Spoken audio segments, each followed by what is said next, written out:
All right, guys, we're going to get right into this. And I just want to say right up front, you can't make this stuff up. I mean, you just can't make this stuff up. I've been following some of this stuff for a while now. I never really talked about it before, but now that we have some of this in our rearview mirror and time tells all, I want to revisit this because I want to put this in front of your eyeballs to see if you've ever heard about it or thought about it. And if you haven't, once you heard it, what do you think? What do you think about this information I'm about to provide you? Please leave it in the comments after the video. One thing I found strange back in the day was when Obama became president and Michelle and Barack flew to Texas, and George Sr. literally in his wheelchair made sure he was on the tarmac to welcome them to Texas. I never could really figure that one out.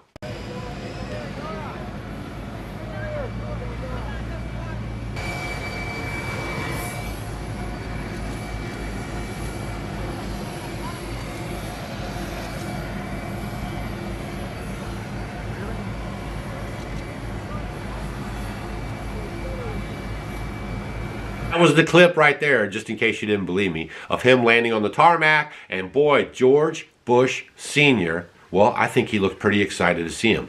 Now, there's also another story that they grew up together, Bush Jr. and Barack Obama, and that Bush Sr. would always give Barack Obama a piece of candy. Now, this is crazy stuff, I know, but I'm going to show you a clip of when Bush came into the funeral of his father. He comes down the aisle. He passes through a couple guys, little quick, hey, how are yous? And he goes aggressively to Michelle, or Michael, and he hands a piece of candy off.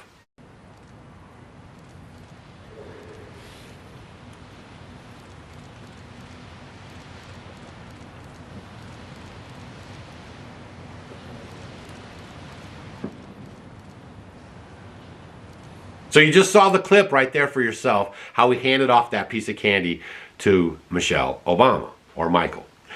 The story I get from Judge Joe Brown is that they grew up together, and Bush Sr. would always give Obama, Barack, when he was a young baby, a young kid, a piece of candy. And so their symbolism will be their downfall, y'all. Did you ever catch that? Did you know that?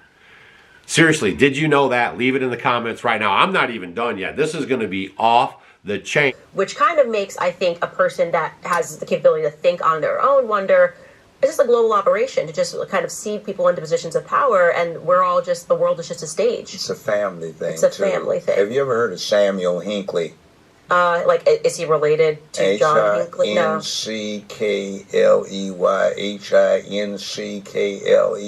Look him up. It's related to the Hinckley that shot. No, remotely. But he had 7 of his descendants who were U.S. presidents, 1 who was a U.S. vice president, 1 who was governor of Alaska, 1 who, several billionaires. And what you find is, if you look up Samuel Hinckley, they will note some of his more interesting modern relatives or descendants. So here's the way it breaks down. Lolo Soetoro. This is Barack Obama, just so everyone's watching, that's Barack Obama's stepfather, who he was raised with for the first 8 years of his life. Okay, well, the rest of his life afterwards, Barry Soetoro has an interesting situation. His mother, on his maternal side, his grandfather was first cousin to President George Herbert Walker Bush. So George Herbert Walker Bush, Dick Cheney, vice president, they're all cousins. So Rachel, let's start with you, because obviously we've got this big Dick Cheney sort of endorsement of Kamala Harris. That obviously shows that something's happening in the GOP, and obviously Kamala Harris is going to really capitalize on that. What? Did you hear what he just said? Dick Cheney? Now you guys know why Dick and Liz Cheney endorsed Kamala Harris. Now it's all starting to make sense. Roll the tape. Sarah Palin is a cousin. Barack Obama is a cousin. George Herbert Walker, who founds Halliburton, is Uncle Herbie to all of them. And interestingly, when he was running against John McCain's running partner was his cousins. You're absolutely right that John McCain has not talked about my Muslim faith. Sarah Palin, who was governor of Alaska. Real unholy alliance, right? So, other thing is the Bushes for the last 150 years have been supplying international intelligence, and they were into what they call paper entrepreneurialism. They would acquire businesses and sell the components off. Uncle Herbie founded Halliburton, had something to do with Enron as well, which was energy development. Lolo Soetoro was international executive vice president for Standard Oil, and he was in the oil business, but he also ran the death squads for the Indonesian army. Oh, it's funny because when you look him up, it just says that, like, you know, what do they say that no, he was an engineer? What if they say? It's like he did. They make it seem like he did. Oh, he was a geographer. That's what it says. It says that he was a geographer who did some work for the government. I had a brother who was into that, and the oil petroleum production was part of it. Lolo Soetoro running the death squads for the Indonesian government, so that meant you had money. Indonesia might have had access to the world's largest oil reserves as they were perceived at the time. So Standard Oil used his muscle and his position to take over the oil industry in Indonesia, which they couldn't do under American law. So George Herbert Walker Bush, under the auspices of Uncle Herbie, George Herbert Walker, sets up Zapata Oil. They have a family holding company, Zapata Offshore Oil, which was chartered in Kuwait, by the way. Keep that in mind. And what winds up happening is George Herbert Walker, dealt with Lolo Soetoro quite frequently on oil deals. And remember, George Herbert Walker becomes chief of the CIA under the Ford administration, and he deals with their number one contract guy over in Asia, which when the NAM was going on, Lolo ran intelligence for the CIA under contract in China, North Korea, North Vietnam, Cambodia, Laos, and Indonesia. So Barack's grandmother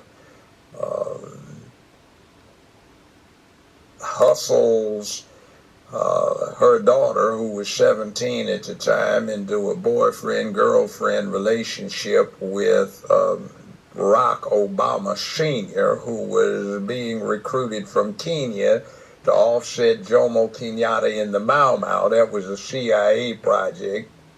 Grandmommy was vice president of a Hawaiian bank, and she distributed the funds for the CIA in the South and Northwest Pacific at the time. So what they were doing out in Hawaii. She puts him together with her daughter, who was 17 years old. Barack is born, and then they quickly go their separate ways, and then grandmommy gets daughter and hooks her up with Lolo Soetoro. And remember, grandmommy is married to President Bush's first cousin. So that's incredible. That's where you get this, and then you get... So Barack Obama's grandmother, the one who raised him in Hawaii, is married to, so his grandfather is married to... in other words, the grandfather is Bush's cousin. First cousin. Yeah, and they're all nephews to Uncle Herbie, who founded Halliburton in 1946 in Oklahoma. It had previously been chartered under that name in 1919 in Oklahoma, but it went defunct, so he revived it. So it's actually quite interesting that you're saying that, because when I began this investigation into Kamala, before I had even presented it to the public, I was just seeing what was already out there. And there was this random person who wrote a blog piece 10 years ago, saying that, you know, and I thought it was crazy when I read it, but he said that Kamala Harris and Joe Biden share a grandfather. And I went, like, that's so wacky. And so, what are you talking about? But then, as we started realizing, May, that's on the Irish side, right, the same last name, Finnegan. They actually are all Finnegans, and they. But there's a reason. There's a reason. There's a reason for that. It's a big club, and you ain't in it.